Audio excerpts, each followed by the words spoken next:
Good morning students. Today I am going to start your science subject in standard 8. Your chapter 11 is force and pressure.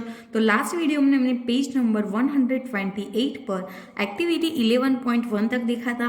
आज देखेंगे page number 130 पर activity 11.2 यानी कि 11.3 में किसके बारे में बताया है? एक्सप्लोरिंग फोर्सेस के बारे में. कौन किसके बारे में? Exploring forces. तो let us try to learn more about forces. तो अब हम ज़्यादा फोर्सेस के बारे में पढ़ेंगे, उसके लिए ट्राई करेंगे हम. तो एक्टिविटी 11.2 में क्या है? फर्स्ट पैराग्राफ क्या है कि choose a heavy object like a table और a box which you can move only by pushing hard. Try to push it all by yourself. Can you move it? Now ask one of your friends to help you in pushing it in the same direction. Figure 11.4 के A में बताया है. Is it easier to move it now? Can you explain why? तो क्या है कि choose a heavy object. कौन सा हैवी ऑब्जेक्ट को आपको चूज करना है ये एक्टिविटी में? लाइक अ टेबल और अ बॉक्स. टेबल है तो टेबल और बॉक्स है तो box. Which you can move only by pushing hard. क्या कर देते उसको? पुशिंग हार्ड कर सकते हो, ऐसे मूव भी कर सकते हो. Try to push it pull by your push it all by yourself. ठीक है, तो कैन यू मूव इट, उसको आप मूव कर सकते हो. Now ask one of your friends to help you in pushing. आपके फ्रेंड्स को हेल्प लेना है पुश करने के लिए. In the same direction. Same direction के फिगर 11.4 में ए में है ना आपका आप दोनों फ्रेंड्स है वो ओनली सेम डायरेक्शन में क्या करते हो? पुश करते हो कि नहीं? तो सेम डायरेक्शन में क्या करना है? पुश करना. Is it easier to move it now? Can you explain why? तो now push the same object but ask your friend to push it from. क्या है कि push it from the opposite side. वो आपको figure 11.4 के B में बताया है. Does the object move? If it does not the direction in which it moves. Can you guess which one of you is applying a larger force. तो क्या होता है कि now push the same object. क्या करना है? Same object को ऐसे पुश करना है but ask your friend to push it from opposite side. आपके फ्रेंड्स को ऐसे ऑपोजिट साइड. चलो ये फर्स्ट में ए में सेम डायरेक्शन में वो लोग पुश करते हैं दोनों फ्रेंड्स. ठीक है, इसमें दोनों ऑपोजिट साइड है कि नहीं? तो ये क्या कर रहे हैं? दोनों ऑपोजिट साइड में क्या कर रहे हैं? पुश कर रहे हैं. ठीक है, तो does it object move? If it does not the direction in which it moves. Can you guess which one of you is applying a larger force. Larger force जो देगा उसके साइड कैसा ज्यादा पुश होगा कि नहीं? तो फिगर 11.4 के ए में two friends pushing a heavy load. दोनों फ्रेंड्स क्या कर रहे हैं? हैवी लोड को ऐसे पुशिंग कर रहे हैं. ये दोनों सेम डायरेक्शन में कर रहे हैं और ये दोनों ऑपोजिट डायरेक्शन में कर रहे हैं. तो इसका क्या है? फिगर 11.2 का मतलब क्या है कि have you ever seen a game of a tug of war. आपने ऐसी गेम खेली है तो उसमें क्या है? In this game two teams pull at a rope. क्या करते हैं? ऐसे टू टीम्स रोप को ऐसे पुल करता है कि नहीं? तो in this game two teams pull at a rope in opposite direction. दोनों क्या करते हैं? ऐसे ऑपोजिट डायरेक्शन में क्या कर रहे हैं? पुल कर रहे हैं कि नहीं? वो आपको फिगर 11.5 में बताया है. तो फिगर 11.5 में क्या है कि द रोप में not move if the two teams pull at it with equal force. दोनों कैसे? इक्वल फोर्स से क्या कर रहे हैं? दोनों टीम्स पुल कर रहे हैं. तो द रोप में not move if the two teams pull at it with equal force. ठीक है, तो क्या है नेक्स्ट कि in this game two teams pull at a rope in क्या है? Opposite direction. Members of both the teams try to pull the rope in their direction. Sometimes the rope simply does not move. It is not similar to the situation shown in figure 11.3 के B में. आपको figure 11.3 के B में ये बताया था ना. तो the team that pulls harder, that is applies a large force, finally wins the game. क्या होता है? कौन सी टीम ज्यादा फोर्स करती है, ज्यादा पुल करती है, वो टीम क्या होगी? विनर होगी कहीं नहीं. लार्ज फोर्स जो देगा वो क्या होगा? फाइनली विंस होगा ये गेम में. तो ऐसा ही होता है ना, कौन सी टीम्स ज्यादा हार्डर फोर्स करती है, लार्ज फोर्स करती है, वो अप्लाई कैसे करते हैं उसके पर डिपेंड होता है. जो लार्जर फोर्स करेंगे वो क्या होगा? फाइनली विंस होगा ये गेम में. तो क्या है कि members of both the teams try to pull the rope in the direction, sometimes the rope simply does not move, simply ऐसे मूव होता नहीं है। It is not similar to the situation shown in figure 11.3। 11.3 के B में आपको देखना है कि ऐसी सिचुएशन ये नहीं है, उससे सिमिलर ये सिचुएशन नहीं है। The team that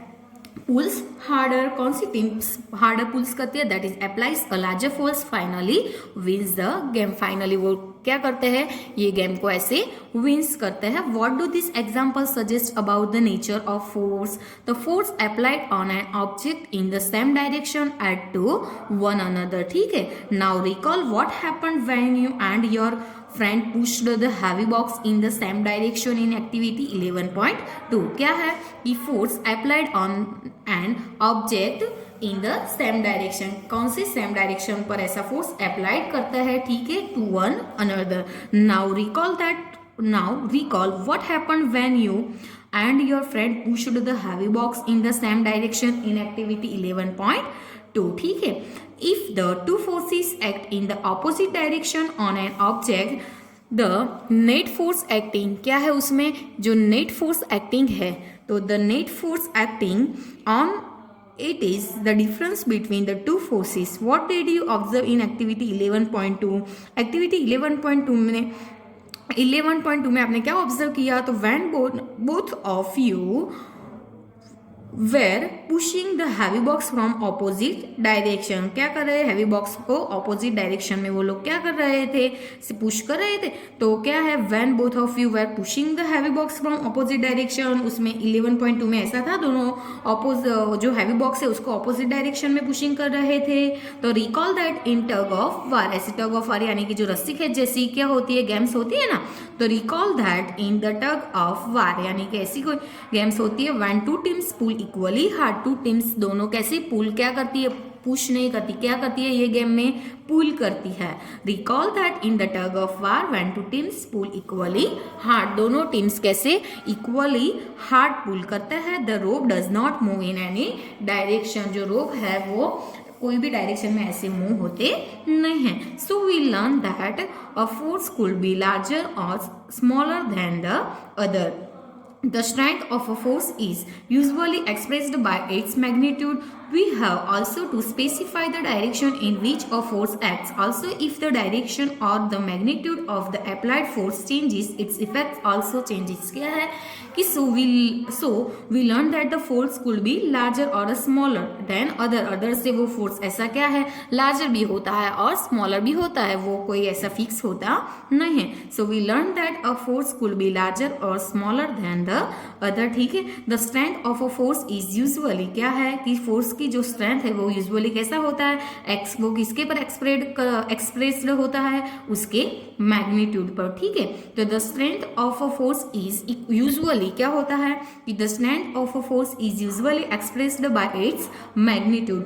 we have also to specify क्या है कि we have also to specify the direction in which a force acts। also if the direction or the magnitude of the applied force changes, its effects also changes। क्या होती है, इसकी जो effect होती है वो भी चेंज होती है कि नहीं। तो also if the direction of the magnitude of the applied force changes, तो उसकी इफेक्ट भी क्या होती है, चेंज होती है। Does it mean that the net force on an object is zero, क्या होता है, जो ऑब्जेक्ट होता है उसका नेट फोर्स कैसा होता है, zero. If the two forces acting on it opposite direction are equal, यानी कि दोनों के ऑपोजिट डायरेक्शन इक्वल होती है तो क्या है कि does it mean that the net force on an object is zero if the two forces acting on it in opposite direction are equal. तो क्या है उसमें हम देखते हैं क्या है कि in general more than one force may be acting on an object, however the effect on the object is due to the net force acting on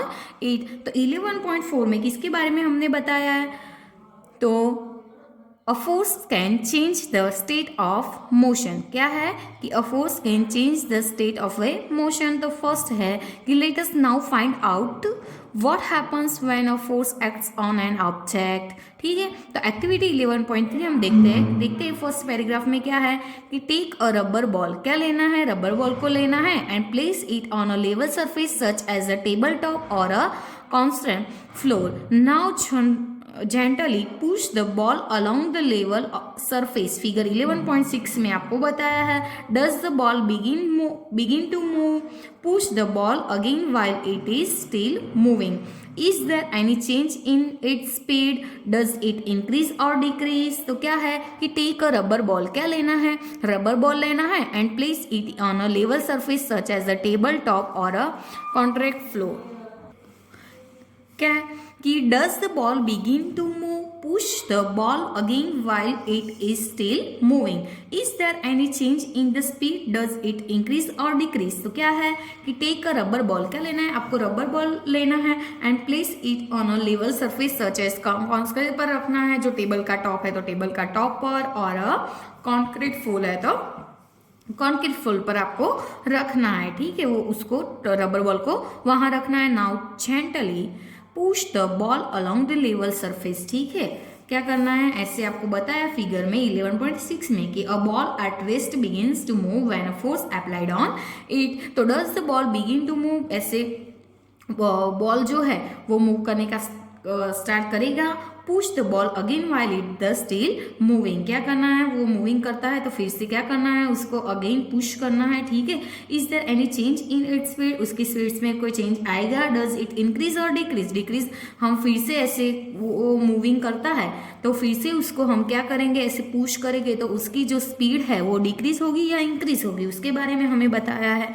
तो next place your palm in front of the moving ball. क्या है, moving ball. Remove your palm as soon as the moving ball touches it. Does your palm apply a force on the ball? What happens to the speed of the ball now? Does it increase or decrease? So what would happen if you let your palm hold the moving ball? तो क्या है कि next place your palm, क्या रखना है, हमारे palm पर ऐसे प्लेस रखना है उसको in front the moving ball. आपको फिगर में बताया है ऐसे. रिमूव योर पाम, आपको पाम को क्या करना है, रिमूव कर देना है. And soon as the moving ball touches it. ठीक है, Does your palm apply a force on the ball? तो what happens to the speed of the ball now?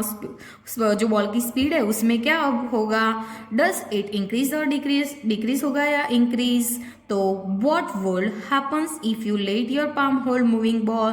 तो देखते हैं उसमें क्या है कि you might recall similar situation. क्या है कि you might recall similar situation को आपको क्या करना है, रिकॉल करनी है. फॉर एग्जाम्पल्स क्या है कि while taking a penalty kick in a football, the player applies a force on the ball before being hit. The ball was at rest and so its speed was 0. The applied force makes the ball move towards the goal. Suppose the goalkeeper dives or jumps up to save the goal. By his action, the goalkeeper tries to apply a force on the moving ball. The force applied by him can stop or deflect the ball, saving a goal being scored. If the goalkeeper succeeds in stopping the ball, its speed decreases to 0. तो आपको वो recall करना है कि जो similar situation का example था. While taking a penalty kick in a football. क्या करते हो, पेनल्टी किक फुटबॉल में ऐसे करते हो तो द प्लेयर क्या अप्लाइज करता है, जो प्लेयर होता है वो फोर्स अप्लाइज करता है कि नहीं बॉल पर. तो the players applies a force on the ball. जो प्लेयर्स होता है वो बॉल पर क्या अप्लाई करता है, फोर्स अप्लाई करता है. ठीक है, बिफोर बीइंग हिट. ठीक है, the ball was at a rest. Ball कैसा, रेस्ट पर आ जाता है. एंड सो इट्स स्पीड, जब बॉल रेस्ट करता है और सपोज उसकी जो मूव होने की सिचुएशन क्या हो जाती है, ऐसे बंद हो जाती है, तो उसकी स्पीड कैसी हो जाएगी, वो रेस्ट पर आ जाएगा कि नहीं, तो उसकी स्पीड कैसी होगी, 0. तो the ball was at rest and so its speed was 0.